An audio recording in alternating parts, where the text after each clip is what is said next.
आखिरकार पहुंच ही गया। तोंदुमल के पास जाकर पहुंचकर दुखीराम बोला, तोंदुमल जी, आपकी बहुत मेहरबानी होगी अगर आप मुझे थोड़ा सा कर्जा दे दें, जिससे मैं अपने खेतों में फिर से कोई फसल उगा सकूं, या फिर मुझे अपने यहाँ नौकरी दे दे ताकि मेरे परिवार को 2 वक्त का खाना मिल सके।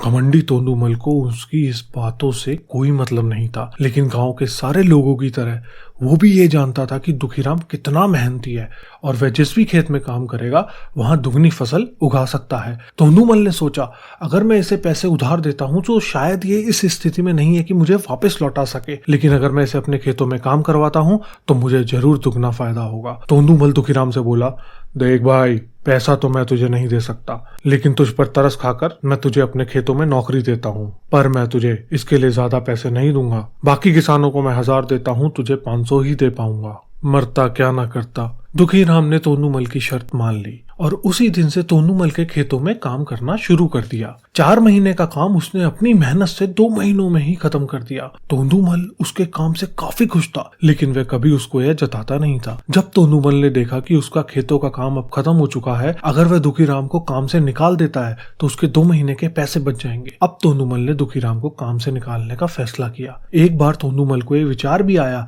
कि इतना मेहनती आदमी शायद उसे दोबारा ना मिले, लेकिन फिर उसने सोचा कि जब अगले साल काम आएगा तब उसे फिर से नौकरी पर रख लेगा। आखिर इस गांव में उसके अलावा है ही कौन जिसके आगे ये लोग हाथ फैलाएंगे। तोंदुमल ने दुखीराम को अपने पास बुलाया और उसका पैसा दिया और साथ में ये भी कहा कि कल से तुमको काम पर आने की जरूरत नहीं है। अब मेरे पास तुम्हारे लिए कोई काम नहीं बचा है।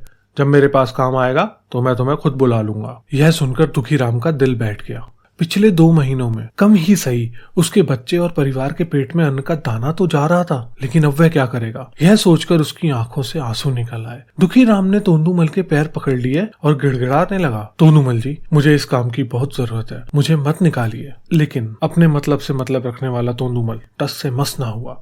उसने खरी खोटी सुनाकर दुखीराम को वहां से चलता कर दिया और मन ही मन 2 महीनों की तनख्वाह बचाने से खुश होने लगा।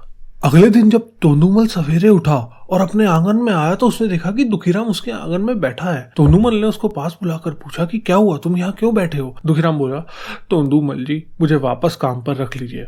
आप जानते ही हैं मेरी आर्थिक परिस्थिति कैसी है, थोड़ी दया कीजिए। लेकिन तोंदुमल ने उसकी एक ना सुनी और फिर एक बार उसे बुरा भला कहकर वहां से जाने के लिए कहा। बेचारा दुखीराम अपना सिर नीचे झुका के वहां से चला गया। अगले दिन फिर यही घटना दोहराई गई। दुखीराम फिर तोंदुमल के आंगन में बैठा था। तोंदुमल ने फिर उसको वहां से जाने के लिए कहा। यह घटना अगले कई दिनों तक चलती रही। अब तो दुखीराम तोंदुमल के डांटने पर भी वहां से नहीं जाता और वहीं पर बैठा रहता था। एक बार तोंदुमल ने उससे पूछ लिया, तुम कैसे आदमी हो, मैं तुम्हारा इतना अपमान करता हूँ लेकिन तुम्हें कोई फर्क ही नहीं पड़ता। तब दुखीराम ने तोंदुमल से कहा, बुरा तो बहुत लगता है तोंदुमल जी, लेकिन जब घर जाता हूँ और भूख से बिलखते अपने माँ बाप और बच्चों को देखता हूँ तब यह अपमान मुझे कुछ भी नहीं लगता। इतना सब होने पर भी तोंदुमल का दिल जैसे पत्थर का बना हुआ था। उसने दुखीराम को अभी तक काम पर नहीं रखा और ना ही उसका ऐसा करने का कोई इरादा था। एक दिन तोंदुमल ने सोचा, कुछ दिनों के लिए किसी और गांव चला जाता हूँ ताकि दुखीराम से पीछा छुड़ा सकूं। अगले दिन दुखीराम के आने से पहले ही तोंदुमल अपने परिवार को लेकर अपने किसी संबंधी के यहाँ चला गया और वहां पर 10 दिनों तक रहने के बाद अपने घर वापस लौटा। घर लौटते ही तोंदुमल ने नजर दौड़ाई तो पाया कि वहां पर अब दुखीराम नहीं था। तोंदुमल ने सोचा, मेरी तरकीब काम कर गई, लगता है दुखीराम से अब पीछा छूट गया। हालांकि अब तोंदुमल के द्वार पर दुखीराम नहीं बैठा था, लेकिन दुखीराम का विचार अभी भी तोंदुमल के मन में घर कर बैठा था। तोंदुमल सोच रहा था, दुखीराम इतनी जल्दी हार मानने वाला आदमी तो नहीं दिखता। उसके साथ क्या हुआ होगा, क्या उसे कहीं और काम मिल गया होगा या फिर कुछ और। इन विचारों ने तोंदुमल को बेचैन कर दिया और आखिरकार तोंदुमल को दुखीराम की खबर लेने के लिए गांव में जाना पड़ा। तोंदुमल को दुखीराम का पता मालूम ही नहीं था, इसलिए अड़ोस पड़ोस के अन्य किसानों से पूछने पर पता चला कि दुखीराम घायल हो चुका है और अपने घर पर आराम कर रहा है। तोंदुमल ने जब उसके घायल होने का कारण लोगों से पूछा तो तोंदुमल को पता चला कि जब तोंदुमल अपना घर छोड़कर किसी और गांव गया था तब बंद घर देखकर कुछ चोर उसके यहाँ चोरी करने आए थे, जिनको रोकने की कोशिश करते हुए हाथापाई में दुखीराम चोटिल हो गया था। यह सब जानने के बाद तोंदुमल का पत्थर का दिल अब मोम की तरह पिघल गया।